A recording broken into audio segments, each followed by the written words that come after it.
Yeah, my wife and I, we've spent, gosh, I guess over 30 years in our house here. No, we never thought that we'd leave. However, like a lot of other folks, we experienced a lot of damage after Hurricane Harvey.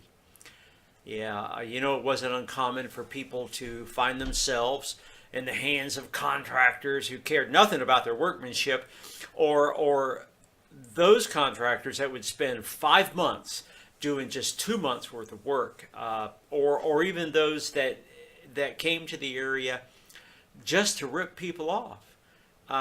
Everybody seemed to be looking to cash in on this big tragedy. Now, we were very lucky. I ran into Dan Dwyer and his crew as well over at Dwyer Restoration. And they were diligent. They went above and beyond the call, and they made our house a home again, and it turned out really nice. And You can reach them. I've got their web address here. You can reach them. It's www.dwyerrestoration.com, and they'll treat you right.